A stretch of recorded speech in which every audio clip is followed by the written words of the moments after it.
All right, so let's finish up this packet. The last things we're going to do here are look at functions that we don't know the actual equation for. We do have, or in this case, we have a piecewise function. So really, we just need to know what happens to each point. What are the translations to the points?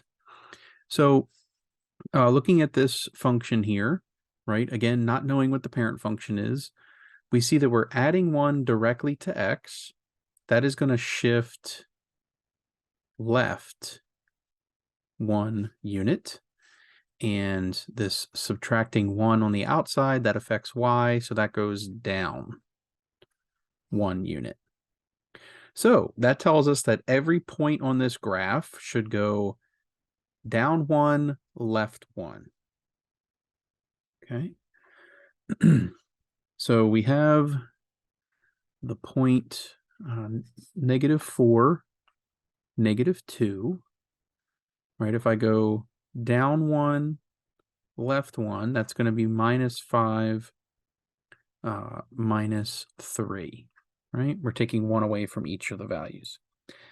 This point here, -2, 0, is going to become -3, -1.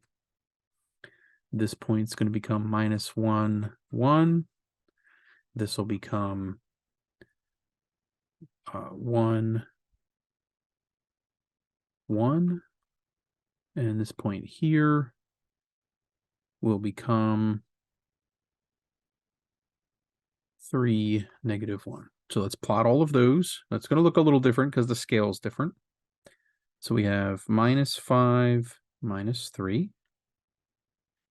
Okay. Then we have -3, -1. Then -1, 1. 1, 1. And 3, -1. So we'll connect those like they were before. Okay.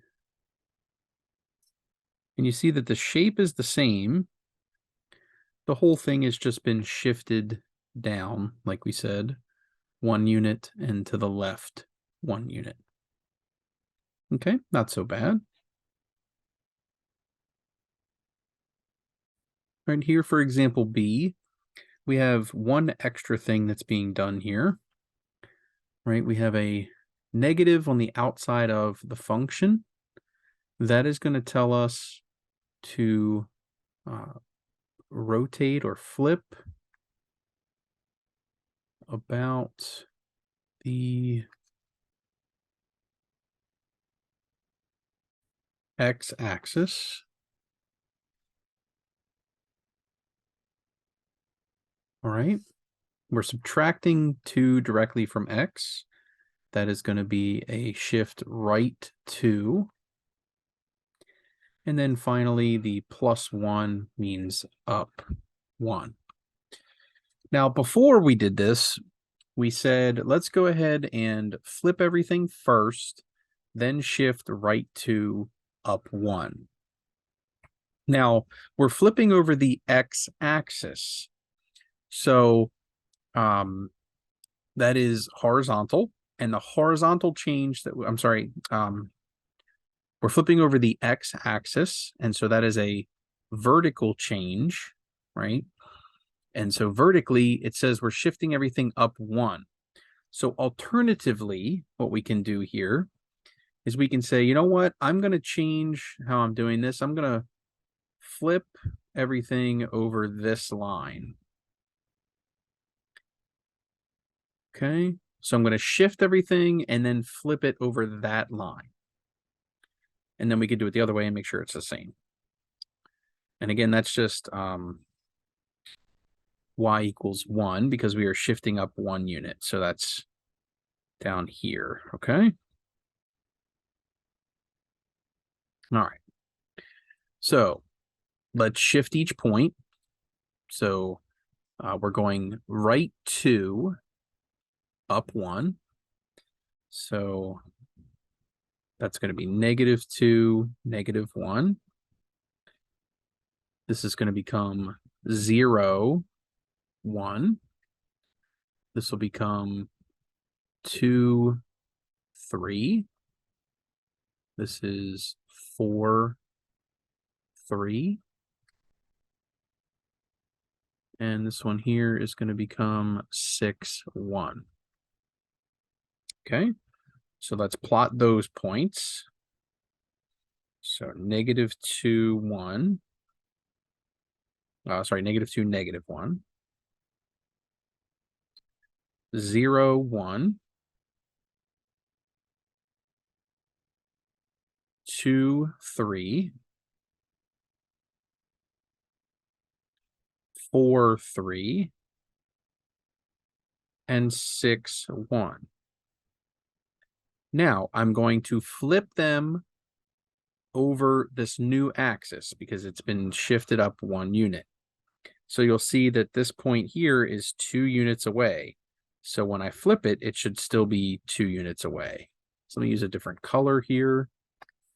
So this point's going to go there. This point's on the axis, so it stays put. This is 2 units away, so we need it down here. This is also 2 units away, so it's down here. And then this one's on the line, so it stays. So I'm going to erase everything and connect those dots.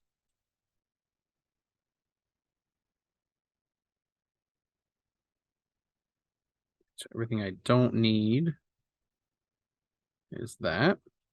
And now if I connect them,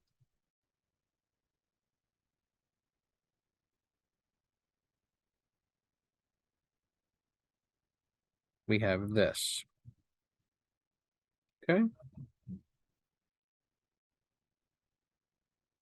So alternatively, let's just look at a few points, right? The way that we did this before is we'd say, okay, let's flip the point first. So let's take the point -4, -2. If I flip that, that becomes, right, I keep the x value. I'm flipping over the x-axis, so the y value changes. So that becomes -4, 2. Now, my translations say go right 2, up 1. So after the translations, I have -2, 3. Is that our point that we have now? Let's see. Left 2, up 3, right there. All right, so this is our last example. We have to be slightly careful here, right? This is the case where we're applying a negative directly to x. So like the previous example that we had where this occurred, I'm going to rewrite this as f of negative x minus 3.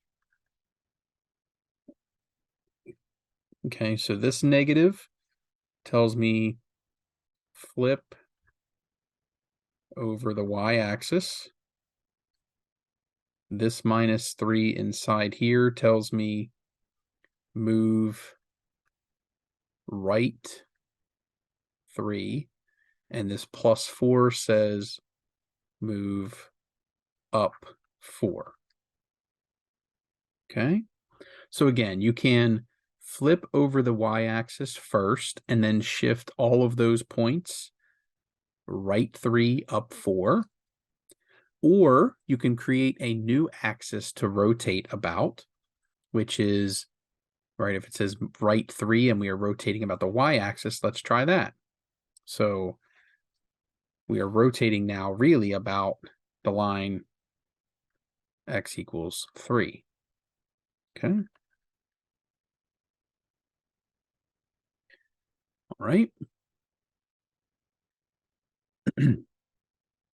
So let's take each point and rotate, well, let's draw the original, I guess, would be best. Or maybe we can do it here on this little graph. That'd probably be easiest. So we're rotating everything about this point. So how far away is each one of those values? Well, -4, -2 has to be, right, that's 1, 2, 3, 4, 5, 6, 7 away. So it needs to be 7 away on the other side. Okay, so that's going to be all the way over to 10 and -2. All right, so let's take a look at another point. So we have negative 2, 0. That is 5 units away. So it needs to be 5 units away on this side. So that's going to make it 8, 0. Then the next point was 0, 2. That's 3 units away. So we need to go 3 units this way, which puts it at 6, 2. Okay. The point here is 1 unit away, so it needs to go 1 unit. That puts it at 4, 2. And then finally, this last point is 1 unit away, but on the right, so it needs to go the other direction. It's going to go right here. So 2, 0. So I'll plot those, but so that took care of the flipping over the axis. That's now right 3. I just need to add 4 to each one of these. So 10, negative 2 becomes 10, 2. 8, 0 becomes 8, 4. Right, I'm shifting all these up 4 units. 6, 2 becomes 6, 6. 4, 2 becomes 4, 6. And then finally, 2, 0 becomes 2, 4. So my overall shape remains exactly the same. I've just rotated this object about in a different axis. All right, so that concludes all of our transformations. As always, let me know if you have any questions.